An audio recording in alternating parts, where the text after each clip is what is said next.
Assalamualaikum, hello everyone. This is me Moriam and welcome back to my YouTube channel. আশা করি আপনারা সকলে ভালো আছেন, আমিও ভালো আছি। তো আজকের ব্লগটা স্টার্ট করলাম হচ্ছে সকাল থেকেই, রান্নাঘর থেকে ব্লগটা স্টার্ট করলাম।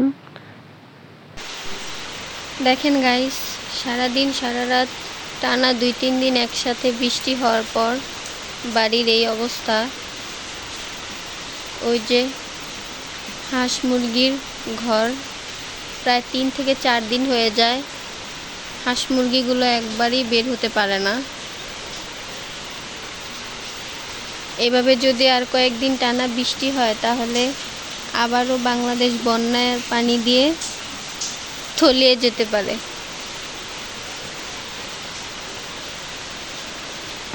সারা রাত বৃষ্টি হওয়ার পর সকালে ঘুম থেকে উঠতে একটু লেট হয়ে গিয়েছিল, তার কারণে ঘুম থেকে উঠে আগে আমি ভাত বসিয়ে দিয়েছি। এখানে ভাত হয়ে গেছে, ডাল সিদ্ধ দিয়ে ডালটা রান্না করে নিয়েছি।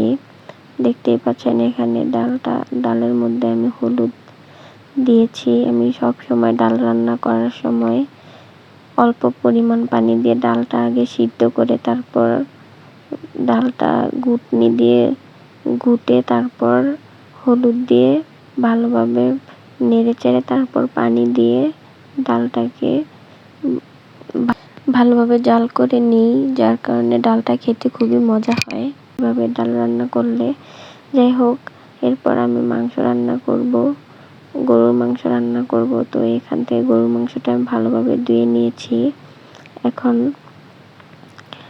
গরুর মাংস রান্না করার জন্য অফ ক্যামেরায় আমি পেঁয়াজগুলোকে কেটে নিয়েছি। পেঁয়াজ কুচি কড়াইয়ের মধ্যে দিয়ে দিলাম। আমরা সব সময়ই গরুর মাংস রান্না পাতিলে করি। কড়াইয়ের মধ্যে গরুর মাংসটা রান্না করলে সিদ্ধ হতে একটু দেরি লাগে, হয় না, যার কারণে পাতিলে আমরা গরুর মাংসটা রান্না করি। এই যে এখানে আমি গরুর মাংস রান্না করার জন্য মশলাগুলোকে বেটে নিয়েছি। এখানে আছে আদা রসুন বাটা, জিরা বাটা, সাথে আছে দারচিনি, এলাচি, বিভিন্ন ধরনের মশলা। যাই হোক, এগুলো পাটায় বেটে রান্না করলে নাকি মশলাগুলো ভালো লাগে, ঘ্রাণ উঠে, আর এগুলো খেতেও খুব মজা হয় তরকারিটা। যে এখানে আমি পেঁয়াজগুলোকে কড়াইয়ে দিয়ে দিয়েছি, পেঁয়াজগুলো হয়ে গেছে।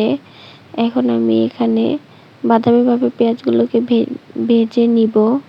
এরপর এখানে আমি মাংস রান্না করতে যা যা মশলা লাগে সেগুলো আমি এখানে অ্যাড করব।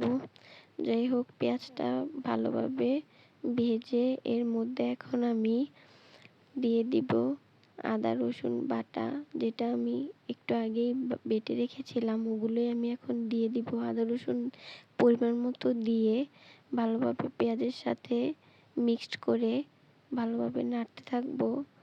প্রায় 2 মিনিট নাড়ার পর মশলাটা ভাজা ভাজা হলে আদা রসুনের গন্ধটা থাকে না। যাই হোক, আদা রসুন যদি ভালোভাবে তেলের মধ্যে ভাজা ভাজা না করা হয় তাহলে একটা গন্ধ থেকে যায়, যেটা পরে ঝোলটা একদমই কষা কষা হয় না, ছাড়া ছাড়া হয় না, একদম আঠা আঠা হয়, খেতে ভালো লাগে না, দেখতেও ভালো লাগে না। আর যেই জিনিস দেখতে ভালো না লাগে সেই জিনিস খেতেও ভালো লাগে না। যাই হোক, এখন আমার এখানে হয়ে গেছে। আমার মশলাটা কড়াইয়ের মধ্যে লেগে যাচ্ছিল, তার কারণে আমি এখানে একটু পানি অ্যাড করেছি যাতে মশলাটা পুড়ে না যায়। হলুদ মরিচ দিব। এখন আমি এখানে হলুদ দিয়ে দিলাম, পরিমাণ মতো হলুদ।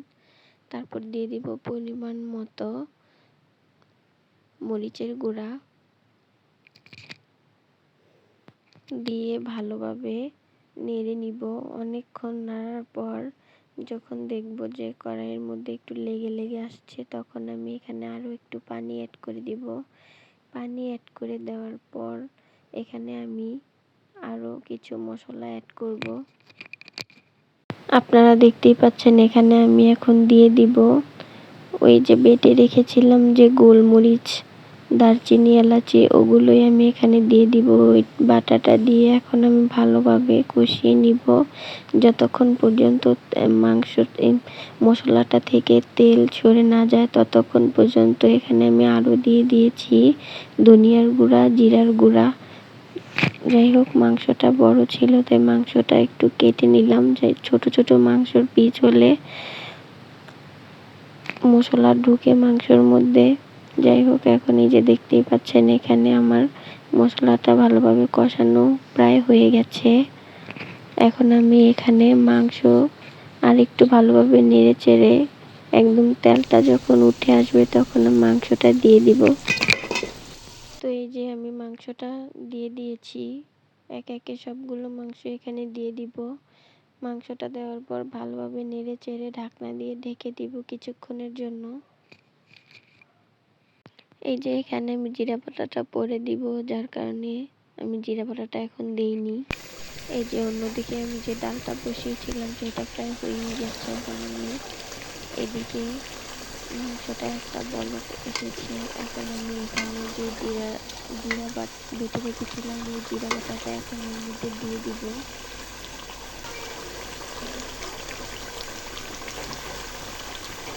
জিরা বাটা দেওয়ার পর অনেকক্ষণ জাল করে নিয়েছি। এখনো মাংসটা প্রায় হয়েই গেছে। তো গাইস, ডালটা বাগার দেওয়ার জন্য আমি এখানে প্যানের মধ্যে কিছু পেঁয়াজ আর রসুন কুচি দিয়ে দিয়েছি। এগুলো এখন এখানে হয়ে গেছে। রসুন আর পেঁয়াজ কুচি একটু বাদামি কালার হয়ে এলেই আমি এখানে ডালের মধ্যে এটা অ্যাড করে দিব। কথা বলতে বলতে ডালটা বাগার দেওয়া হয়ে গেল। এখন আমি আরেকটা বার চুলার মধ্যে বসিয়ে দিব। যাই হোক, আজকের ভিডিওটা এই পর্যন্তই। আমার ভিডিওটা যদি ভালো লাগে তাহলে লাইক, কমেন্ট, শেয়ার এবং সাবস্ক্রাইব করে দিবেন। আল্লাহ হাফেজ।